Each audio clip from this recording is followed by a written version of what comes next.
But yeah, just to reiterate what EJ was saying about DMA, we had such fun experiences with designing DMA for 4 or 5 years. We decided to make our own.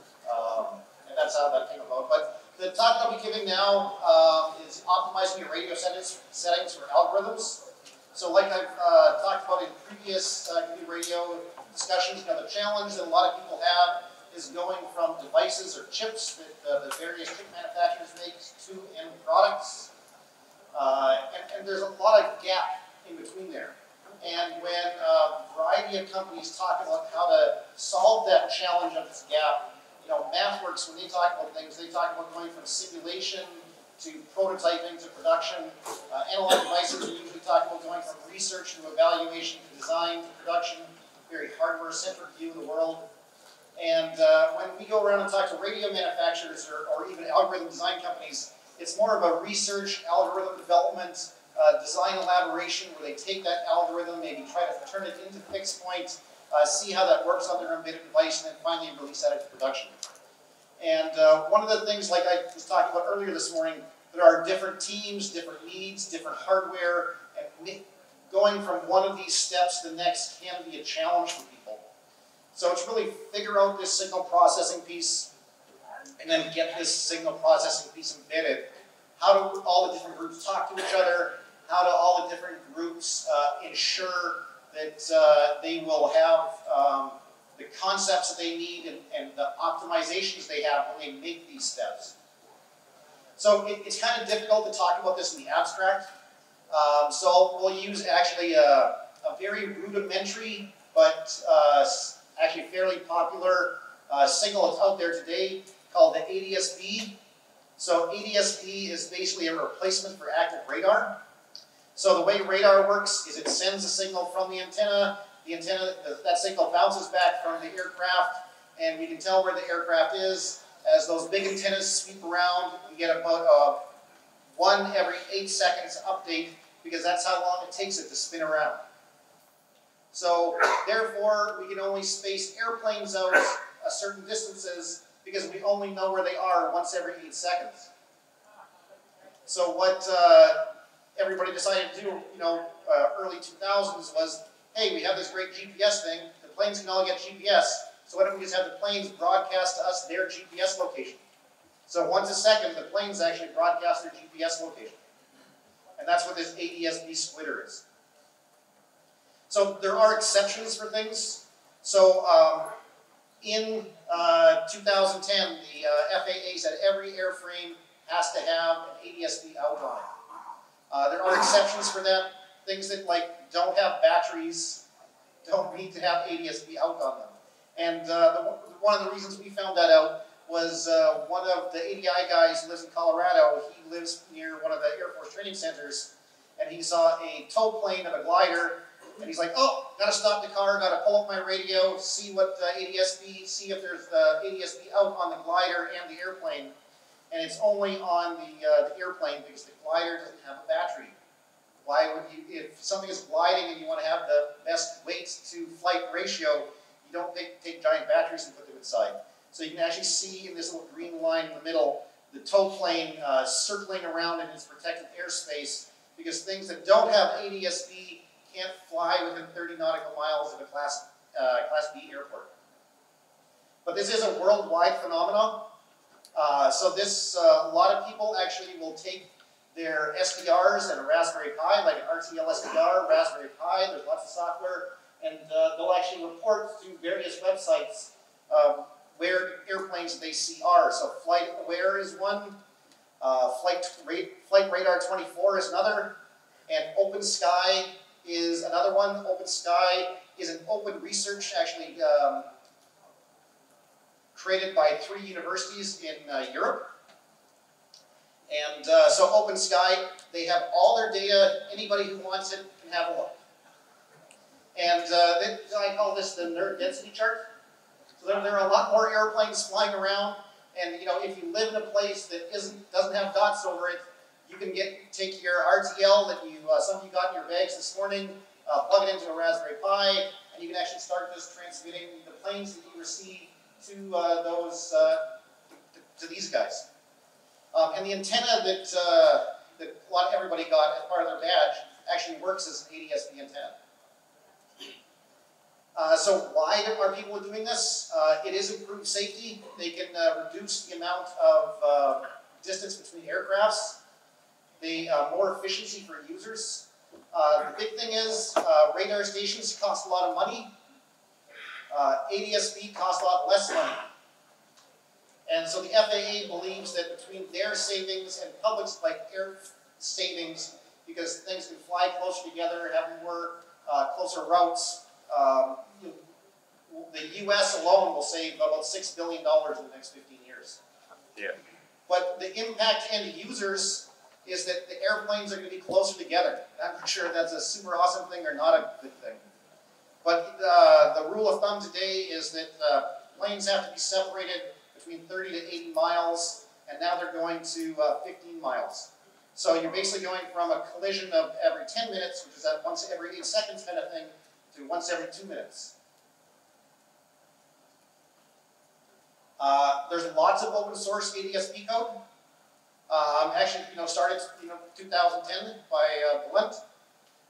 To dump 1090 to 2 different new radio pieces to implementation JavaScript, Python, and even TX. And in 2010, I don't know if he's here. I didn't see him earlier, but it's actually a good way to get your picture into GQ magazine. ADSB is actually quite easy, so it's just pulse position modulation, meaning that we have either, just get my pointer going, we have a 1 by putting the pulse at the beginning of the bit, or a 0 by putting the pulse at the end of the bit. And the way that we always ensure we have a rising or a falling edge on our bit pieces. And so each bit is 1 microsecond long, and that pulse is half a microsecond. We have a preamble of 1-1 not, because there's no transition. This is actually something that will never be seen in our message. And that's a great way that we can actually use that to actually detect our preamble versus something in the middle of the message.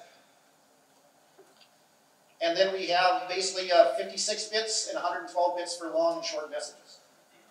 And what a lot of people do is they basically sample each bit twice, meaning once every half microsecond, or 2 megasamples a second.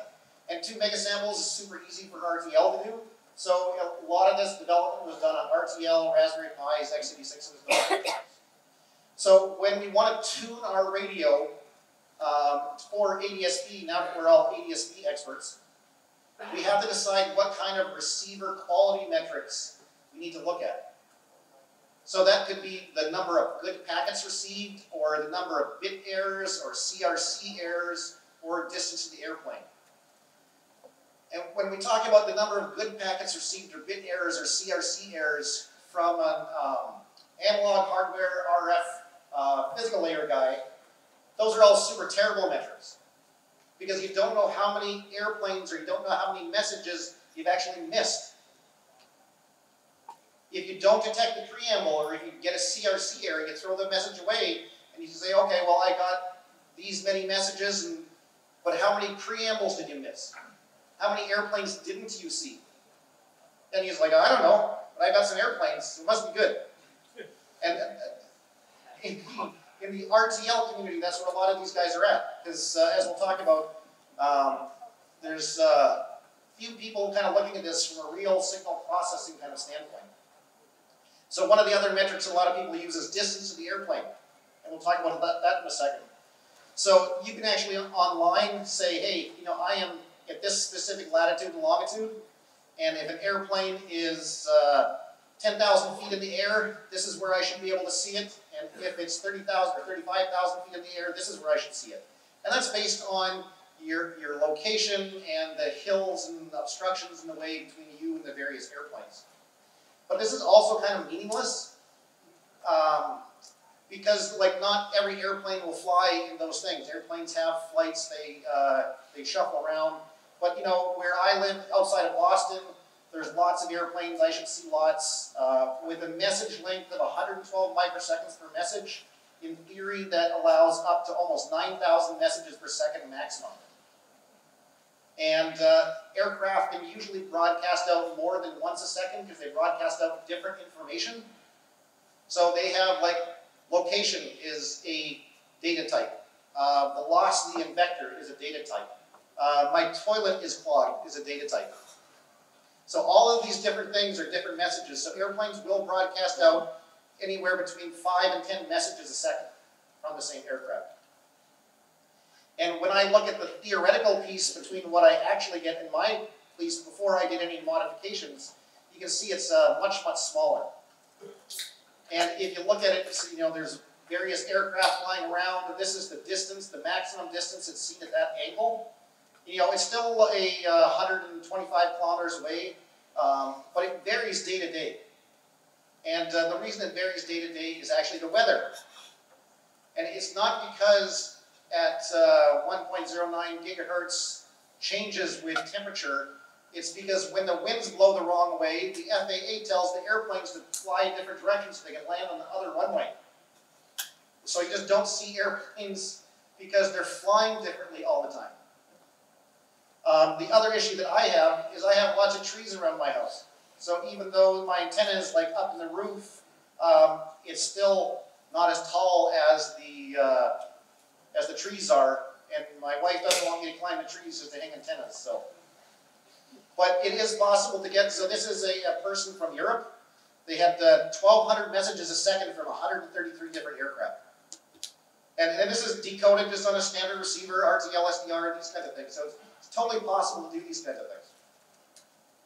So the quality metrics that I used was actually an eye diagram. So that with a constant and controlled transmitter. So if we look at 3 bits, we see that there's always a rising or falling edge in the middle. So here's our rising and falling edge in the middle. If we put all these together and overlap them, we should see something that looks kind of something like this. And we want this middle piece to be as open as it can be, because that gives us a good eye. So the first thing when you start building a receiver, step number 1 is always build a transmitter.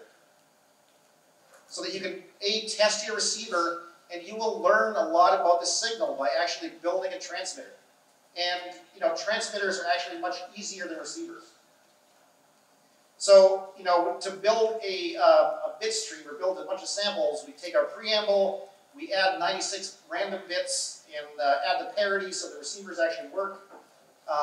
And we end up with 240 bits to transmit this code here, and then we just see the bit stream, and we can see that, you know, we're transmitting like zeros and ones. That's what we build up, and that's what a lot of people build up. We don't transmit zeros and ones. The DAC, it transmits constant things until it gets a change. So what the DAC tries to do is transmit this square wave. And you know, if we look at things spectrally, we see, you know, a DC value. We see it's pretty narrow band, which is great. And if we're minus 40, it actually looks not terrible. But these peaks down here is like, okay, well, minus 40, that's still kind of pretty high. And if we look at it wider, you see these giant lobes out here, which is what we would actually be transmitting if we transmitted this 2 megasample kind of thing. And there's 2 megasample samples, and we don't want to do that because that's not a great use of the spectrum, and probably violates the actual transmitter documents that are $800 each that I'm too cheap to go buy. But when we look out even further, like out to like 20 megahertz, you can kind of see the same thing. So, you know, all these things will alias unless we have some kind of filtering. And when we look at the data that actually comes from real radios, we actually do see the same information. We can see these big pieces here because it's just, in order to make those great square waves, it's easier to actually transmit square waves than receive square waves. But spectrally, it's super inefficient. So this is actually data from receivers near the Boston airport. It's super easy to decode this because on a receiver, it looks like a square wave. but spectrally it's probably clobbering over top of other things that are supposed to be there. So from a practical transmitter standpoint, we want to try and slow things down to actually consume less bandwidth. So one of the things we'll do to slow things down is instead of transmitting 0 and 1, we'll transmit 0, 1, 0, and minus 1. Because this is all about magnitude. It's about the amplitude of the signal, and negative amplitudes are just as big when you take the absolute value as positive amplitudes. And now we've just slowed the signal down by half. So every time we want to make a transition, we just flip things. Unless there's two side by side, then we keep it the same. And so this waveform is actually much slower than the previous one, and it actually becomes a little bit narrower. But we still have these aliasing effects or these square wave effects, infinite frequency, because we aren't actually transmitting square waves. So the thing that we have to do is we can't really transmit minus 1 and 1 in the time domain. So we need to upsample, filter, and bandwidth limit. So if we take our square wave and put it inside our device, depending upon how the device is actually set up, we can use the device to filter, upsample, and bandwidth limit until we actually get a sample that looks like this. And if we take the magnitude, we can see here that it actually matches up with our ADSB signal. It's not a problem. And when we look at the spectral pieces, it's down minus 120 dB within a few hundred kilohertz. So this is probably what people are doing to kind of get the signals to do things. So we've made our own transmitter. It's all pretty good. So what's actually going on here is we take our square wave, we feed that into our radio, and we set this FIR filter up here so that it is actually a low-pass filter around, I think I had it set up for 700 kilohertz. And then we can actually see some change in gain of just the filter. That's to actually make up for the droop of the half bands and the analog filters. So now we have, like I talked this morning, we have a 2 megasample coming in here. By the time it hits the DAX, it's 96. And then we set up a 800 kilohertz filter here, which means that the signal bandwidth coming out is 1.6 meg. So the Wikipedia article that says that ADSB is 50 kilohertz wide is not understanding the math. And we can see that it kind of totally works. So we can get our signal and we can feed this into a receiver and it works fine. But then what does it really look like? What does our eye diagram look like? So here's our eye diagram. So this is basically, this area right here is just zoomed in here. And we can see that there's never anything that kind of goes across the top. And there's a few signals that go across the bottom only because of those null characters that we send during the preamble. So if we take that previously filtered signal and put it through here, this is actually what we see. So we see, pretend we're sampling right in the middle, we can see a 1 or a 0, and then a 0 or a 1, so that we know if the symbol was a 1 or a 0. And it could be a 1 and a 1, or a 0 and a 1, and we can see it kind of changing, but we never see it kind of go across the top and very few times the bottom. So what we think of, this is our 1 microsecond symbol. And what we're most interested in is how big this eye is. Because we want this eye to be as large as we can. So, because if these eyes get small and these red areas get bigger, if we accidentally sample in the wrong place, you have no idea if you sample in the middle of this red diamond if it's a 1 or a 0. So you can't tell. And you just miss that message. Because you'll end up the same place every single bit, because there's always bit transitions there. Like, I have no idea what this is, I have no idea what this is, I have no idea what this is. So when you're, and this is Nyquist, it's very difficult to take a 2 megasample kind of information and sample it at 2 megasamples. Your timing has to be exactly right, or close. And in this case, it's probably like 70% of the time it'll work. And that's kind of what we see when we go through the analysis. So by changing the filtering on the transmitter, You can go from nice big eyes where you don't end up with much problems to lots of problems. And you can actually see how your receiver changes with this, how good it is at decoding things or not decoding things. So what I was kind of talking about before, it is making a transmitter will tell you a lot about what you need to do in the receiver. And then you have to take your, so we've really been just talking about one signal and feeding it an I. A lot of people would just like, oh, I'll just throw it through Hilberts. It'll make it imaginary. But square waves and Hilberts at the sample rate don't really work very well together. You need to have oversampled data and these kinds of things. So you really can't do that because you'll get symbol smearing. And everything now looks like it's all ran into the same thing. So you really can't use Hilbert. The easiest thing to do is just make I is equal to Q. And when I is equal to Q, you just get 1.7 times on the output. And it works totally fine. Now, so what does this all mean? Is like, you're not just changing the input to the DAC, you're also setting up these FIRs, these sample rates, the RF bandwidth to control your signal both on the input and the output side. And the key thing, if you want to remember anything from this talk, is if you are not explicitly setting them, somebody else is. It's either ADI when we write the device driver, or EDIS when they make UHD, or Great Scott when they do the hack RF, or it's the chip guy when he made the chip, because there's things that we just leave as the default, and they may be optimizing it for a different signal altogether. So like, for example, the 9361, which is in a lot of these radios, the chip was optimized for LTE. So a lot of the settings for the chip, but at the default, even in the device driver, are all LTE settings. And there's not a lot of commonality between ADSB and OFDM.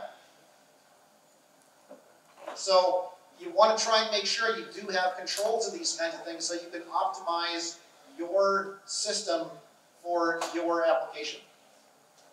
So in terms of optimizing those device settings, for the ADSB ones, for sure, one of the first things we do is we just turn off the transmitter section.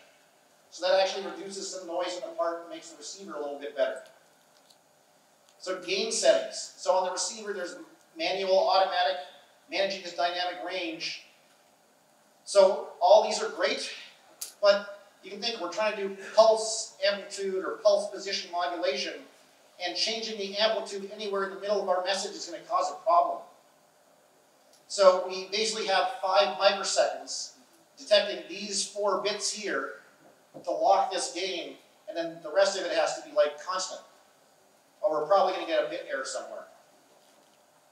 So in the device itself, there's a manual mode, there's a slow attack, there's a fast attack. So slow attack is really for slowly changing signals, meaning in the orders of tens or hundreds of microseconds. A lot of this is actually determined by sample rate. So it'll need to see 10 samples at a certain level before it actually changes values, which is not what we have in ADSB. And then there's fast attack, which actually kind of runs through its own state machine. Both of these AGC settings are based on managing average power. So average power in an ADSB signal is much different than average power in an OFDM signal. So when we talk about managing average power, what do we want the average power to be? So we set the average power in an OFDM signal to minus 12 dB. That's what the average power wants to be in the chip. And that gives us room in the chip for the peak to average ratio so that we don't ever exceed full scale, and it's kept nice in the linear region. And for QPSK or other modulation schemes, that average power ratio is much different. So for FM radio, for example, so this is a picture of SDR Angel with slow attack set to the default, which is OFDM because it was for LTE. And we can see we're basically giving up 2 bits of information in our system because we're expecting that average power ratio to be minus 12 dB. And just by changing this target, we actually get much better dynamic range and a much better signal going into the system. So One of the interesting things about dump 1090, because it's been around a long time, is dump 1090 has been forked 879 different times. And the forks are all over the place, and there's lots of people working on them. The guy who did this one, which is great, took the fork that was done for RTL, which is an 8-bit device, added Pluto to it. Okay, so now we have 12 bits coming in, and all the coding for the RTL was all 8-bit. So it's like, okay, well, I'll lop off the 4 LSBs, and it'll all be good. So, you know, on the Pluto device, we have 12 bits, we put that into a 16-bit container, and then he goes and lops off the 4. So this is what he actually gets. But he didn't change the AGC settings at all. So he has, there's 2 bits that are sitting at the top, expecting minus 12 dB average power coming in. So he's basically turned Pluto into a 6-bit device. So when people say, it's like, oh, you know, my Pluto doesn't work as good as my RTL, it's like, dude, your software's all messed up. And it's not that the person who did this is dumb or doesn't understand. All this stuff is hard, and it's like super specific to the hardware. You kind of have to be an expert on all things to try and do these kinds of things. And it's difficult. So, you know, he took his pieces and the pieces that were working for RTL and put Pluto in there. He had it working, he had it decoding airplanes. It totally works. But how many airplanes do you miss? And the answer is lots. So the other one is another person took this and, you know, he puts it in slow attack mode, which just means maximum gain, because the system will never be able to respond fast enough. So in the gain tables of the device, there's all these settable settings, from LNA to gain in the LNA, to gain in the mixer, to gain in the TIA, to gain in the analog filters, to digital gain. And we basically fill out this table, and depending upon what's happening in the system with your average power level, you either just move up or down in this table. And then you have these detectors, and you detect the LMT, which is just LNA mixer TIA, and then ADC peak, low power, and digital saturation. So we measure things in the analog domain in like microseconds and milliseconds, things in the ADC domain and the digital domain based on sample rate, and all of these kinds of things, trying to figure out what's going on and how to set these things up. And as you can imagine, there are too many settings to try and optimize by hand. So, you know, when somebody says, hey, I have this signal, I'm trying to optimize the AGC, you know, he's just like, hey man, good luck. And that was not a super compelling, comforting answer for most people. So what we did is we worked on a system level simulation, and we can generate waveforms. We have the receiver model, we have all the AGC control logic. We can actually put in an ADSB receiver so that we can actually, from like a Monte Carlo or search kind of approach, throw in as many different combinations and permutations as we want, change every single setting, and figure out basically which setting works best. And so, you know, the answer now is like, hey, run this simulation. It takes 2 days, but at the end you'll actually get an answer. And everyone's like, oh yeah, no problem. 2 days of me pushing go and then coming back on a Monday sounds great. So that's basically what it does. You have your waveforms, you put it through some MATLAB pieces, and you can actually get answers out to help tune your AGC. And there's some visualization pieces to help monitor, like, okay, when I change this, what does this actually do to my eye diagram? What does it do to my CRC errors? What does it do to these kinds of things? Which is kind of a big data visualization piece. And we have this discussion internally of, is it really Monte Carlo or is it just a giant for loop? And it's like, oh, well, some guy's opinion is Monte Carlo is a giant for loop. Well, maybe.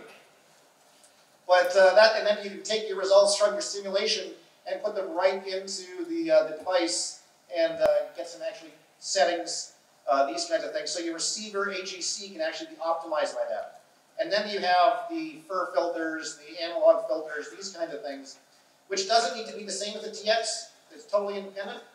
And usually on a receiver, you actually want to keep that as wide open as makes sense, because if somebody is sending you a square wave, it's easier to decode. And so you don't want to make that as narrow as you can, unless you're in a very noisy channel or have an adjacent channel blocker or something like that. The other thing that we did, or are in the process of doing, is actually, instead of coming out at 2 megasamples a second, come out at 12. And have the FPGA actually determine, based on correlators, which is the best phase to look at. And then we can either downsample by 5 or downsample by 6 to get 2 or 2.4 megasamples a second. And then that actually goes into the ARM. So we've actually done this for 802.11 as well, where we actually look for the beacon frame receiver at 20 megasamples a second on the FPGA, on Pluto. And then when we see it, then we send samples. That way you don't, the burden of USB 2 doesn't limit your overhead, because you know you're actually sending good data across the USB link. And then it becomes optimizing the algorithm. So, you know, when we look at this, because we've upsampled this by 48, it's 48 different phases to actually look at. So I can extract the data from here, make data files, 48 different data files from the same thing, and then pass that into my receiver and have it emulate 2 megasamples a second. Or 40 different phases in 2.4. And the reason I talk about 2.4 megasamples a second was one other fork of the dump 1090, they actually moved the sample rate to 2.4, so they get 6 samples for 5 symbols, and they use a correlation technique to actually just extract things. And that's why they're actually able to receive more airplanes than the other forks that still sample at 2, because they're not, if something lines up wrong, it doesn't line up wrong for every single bit. Testing dump 1090 is super easy. It does just take files, either signed 16 or signed 8. There is GRADSB, but at the lowest end, it is still this 2 megasamples per second kind of thing, so it'll fail from the same way. And then there's optimizing the receive path. So this is my favorite. This is actually an FAA certified ADSB antenna. I think it's $600. But it's certified for 350 miles an hour at 50,000 feet. This do-it-yourself one from Flight 24 is not certified. But there are ones on Amazon that are super reasonable. The other piece is FlightAware, like filters. So FlightAware, they actually make a filter specifically for ADSB that I use right here. And you know, it has what shows up on the Amazon page when you buy it is just this picture here. And what you're really interested in is this picture here, which goes out much further. So I think this goes out to 20 gig, something like that. Maybe it was like 10. It was 10. But you want to be able to see what it is at that third harmonic of the LO, because that's actually the most thing you're concerned about. And then there's another one. This is an LNA plus filter, and this is great, but the only specifications on the Amazon webpage for this is the picture. So you can look at it and it's like, oh, it's actually pretty good. So in band, it looks pretty awesome, but then out of band, there's actually positive gain on the third harmonic of the LO, which then if there's any signal there is going to alias back, and you'll actually see that in your receiver and cause you noise and grief and problems. So what I ended up doing is I actually just use them both together. And it's the power of and. That's what my boss tells me all the time. So we have our 13 megahertz kind of wave or filter, and then at that third harmonic you're down 20 or 30 dB, which is great. And then there's that production piece. So we figured out our signal processing, done that embedded design elaboration piece. Got our algorithms running, testing it, making sure it'll work. And then what I did is I just cross-compiled dump 1090 for ARM, and I run it directly on the Pluto. And I feed that to OpenSky directly on the Pluto. So I just plug in a Ethernet USB dongle and hook up to my home network, and it just runs and shoots data to OpenSky. And then just created a small CGI shell script to turn it on and off. So if things are... Let's see. So this is actually running from the device itself. There's a little web server that actually runs here, and it goes to Open Maps. And this is this routing data from this antenna. Oh, yeah, okay, sorry. Thank you. Okay. So, yeah, if anybody wants to come see the demo, I guess we'll have to set up the booth. But the things that are left to do is send patches upstream, make the firmware public, and then just add more modern communications DSP to decode the algorithms at higher rates. And one of the things that I did actually flying down here is that is actually a tray table in an airplane. It's not, taking radios on airplanes are not against any issue that I'm aware of. The TSA actually has something on their website that says radios are okay to take on airplanes, as long as you don't transmit at the wrong times. Especially transmit ADSB. Even though I worked on a transmitter, you don't transmit. So the things you would need to transmit ADSB would be just like a Pluto, a little Python, and a desire to go to jail for a long time. But yeah, the TSA says it's fine to take radios on airplanes. I'm not sure if they have this in mind, but I do it all the time. But so it's all about, real world communications are all about the weakest link. And that weakest link can be hardware, it can be algorithm, and it's, you can't optimize the algorithm if your hardware setup isn't actually configured for the signals that you're interested in. And with that, Frank's gone for 2 minutes. All right, thank you. Okay, thanks.